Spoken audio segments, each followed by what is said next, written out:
আম্মা অসুস্থ না হইলে বাড়িটা 2 তলা কমপ্লিট করে তারপরে বাড়িতে আসতাম। আমার মা অসুস্থ আর আমি বিদেশে থাকি কি করে?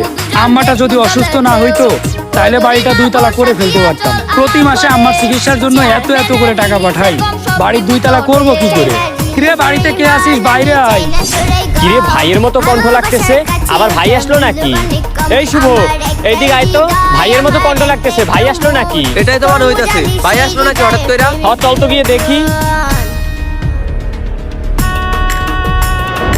আরে এ তো ভাই চলে আসছে। ভাই তুমি হঠাৎ করে দেশে কেন? আরে আসলাম আম্মারে দেখতে।